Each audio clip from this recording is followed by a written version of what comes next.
помир минтақаи этнографӣ ва аз ҷиҳати ҷуғрофӣ яке аз калонтарин навоҳии ҷумҳурии тоҷикистон буда дар қисмати шарқии кишвар ҷойгир аст.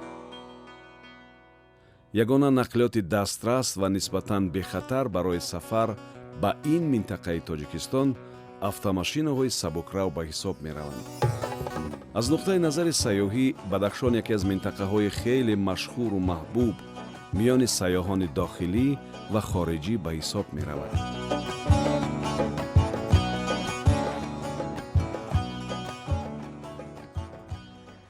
маркази амрикоӣ дар шаҳри Хоруғ як қисми асосии шаҳр шудааст. ин марказ барои сокинони шаҳри Хоруғ ва мавзеъҳои гирду атрофи он хеле муҳим аст.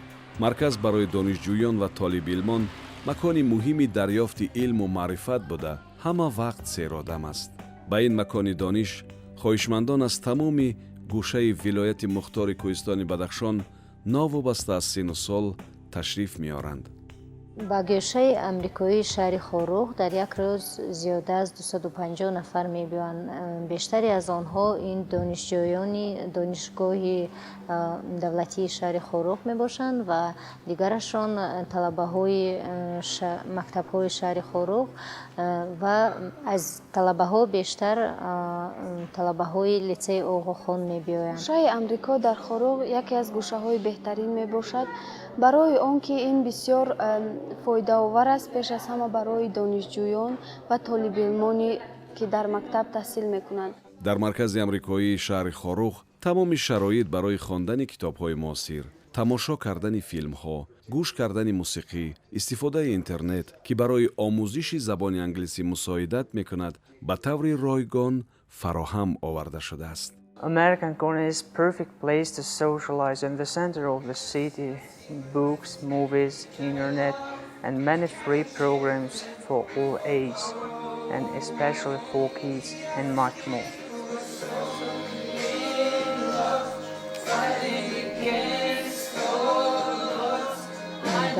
дар гӯшаи мо ҳастанд китобҳое ки дар тамоми вилоят дастрас нестанд.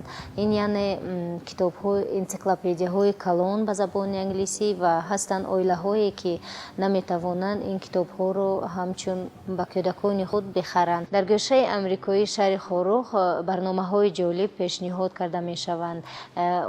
яке аз онҳо ин клуби расмкашӣ барои кӯдакон аст ки дар он кӯдакон аз синни 4 сола то 7 сола метавонанд иштирок кунанд ва ин дарс на фақат дар бораи расм кашидан аст, лекин дарс ба забони англисӣ гузаронда мешавад ва хеле ҷолиб аст. яъне муаллимое ки онро мегузаронанд волонтёрҳои мо ҳастанд ва онҳо кӯшиш мекунанд ки ин дарсҳо боз ҳам ҷолибтару шавқовартар шаванд.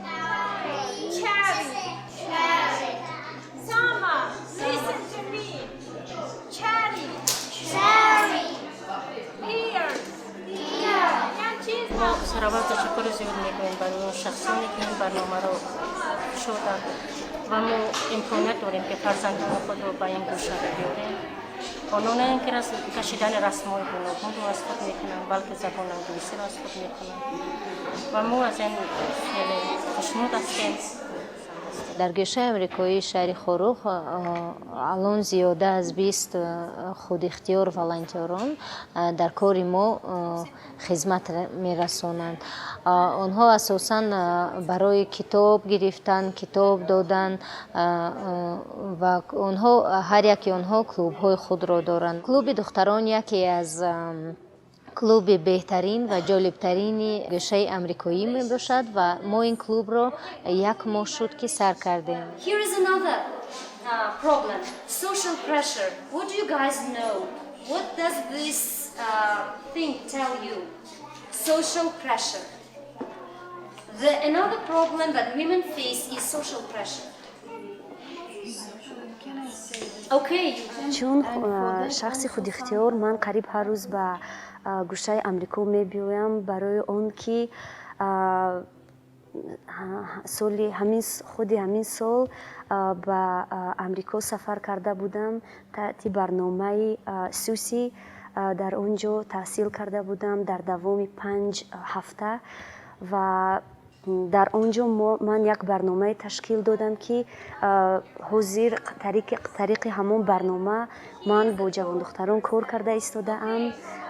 Сабаби кор кардани ман бо духтарон ин аст ки мехоҳам духтарон дар ҳамаи ҷо, дар оила, дар донишгоҳ, ва умуман дар зиндагиашон ҳама вақт фаъол бошанд. барои ман дар гӯшаи амрикоӣ ҳама шароитҳо муайё аст. Ман ҳамеша ба ин ҷо мебиёям.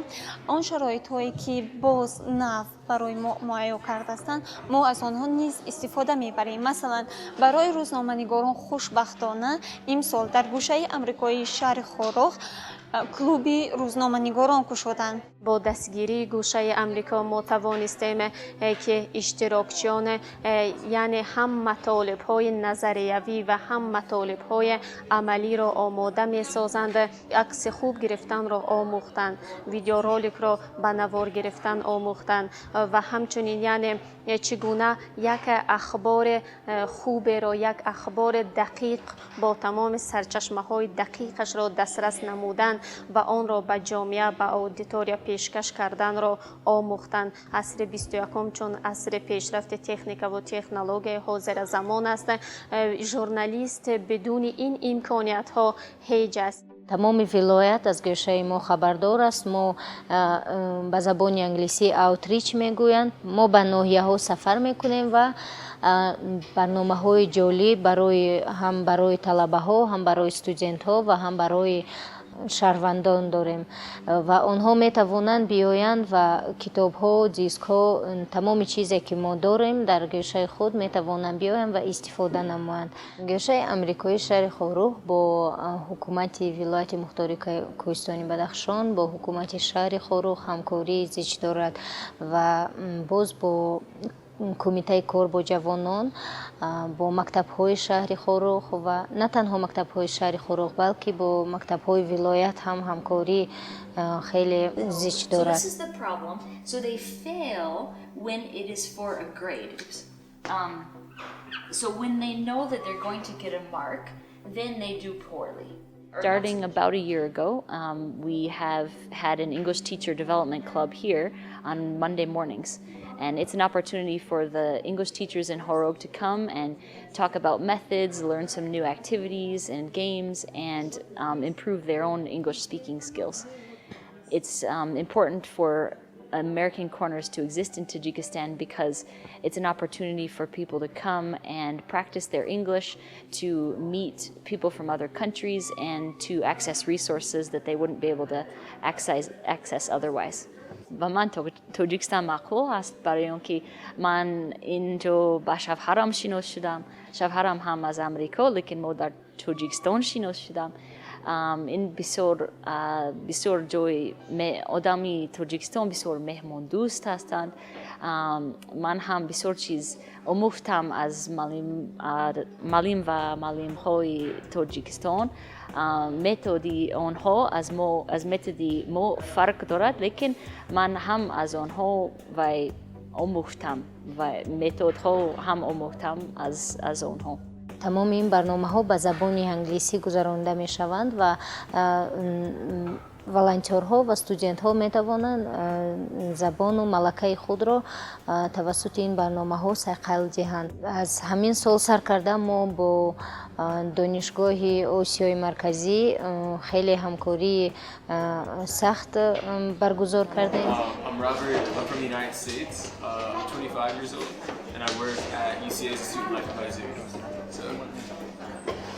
Hey everyone, my name is Mishkona. I'm from Khorak, Tajikistan, and I'm a student of University of Central Asia. Last year I studied only math. Yes, and I am 18 years old. Okay, my name is Gulnoz. I'm 18 years old. Currently I'm volunteering at American Korea. ولایت مختار کوهستان بدخشان مکان کوهسار است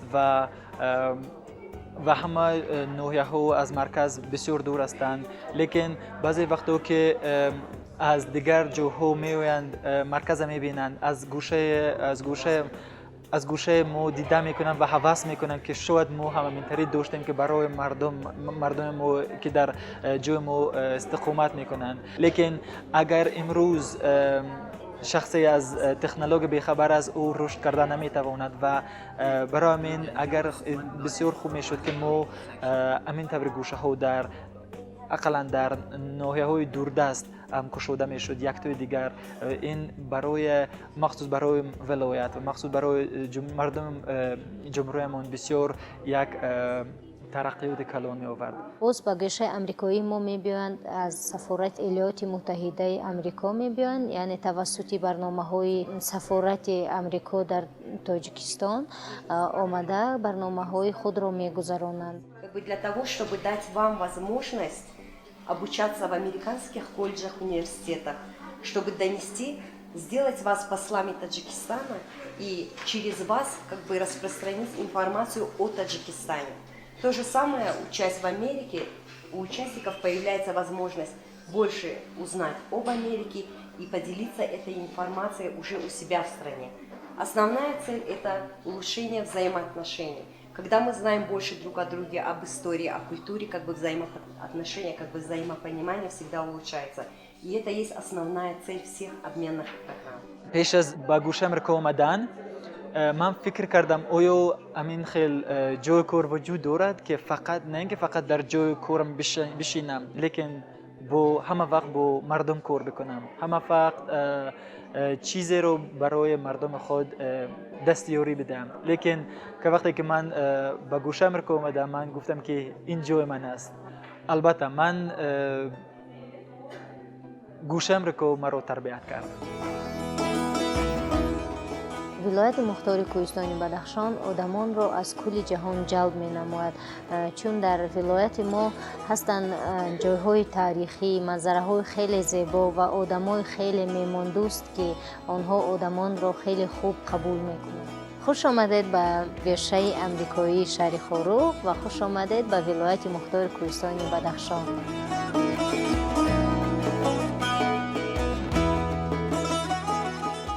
ҳангоми хайрухуш бо ин сарзамини баландкӯҳ, зодгоҳи мардуми қадимаи дорои таърихи беш аз 2000 сола, ин макони бо табиати зебои афсонавӣ шахсро маҷбур мекунад ки дубора ба он ҷо баргардад.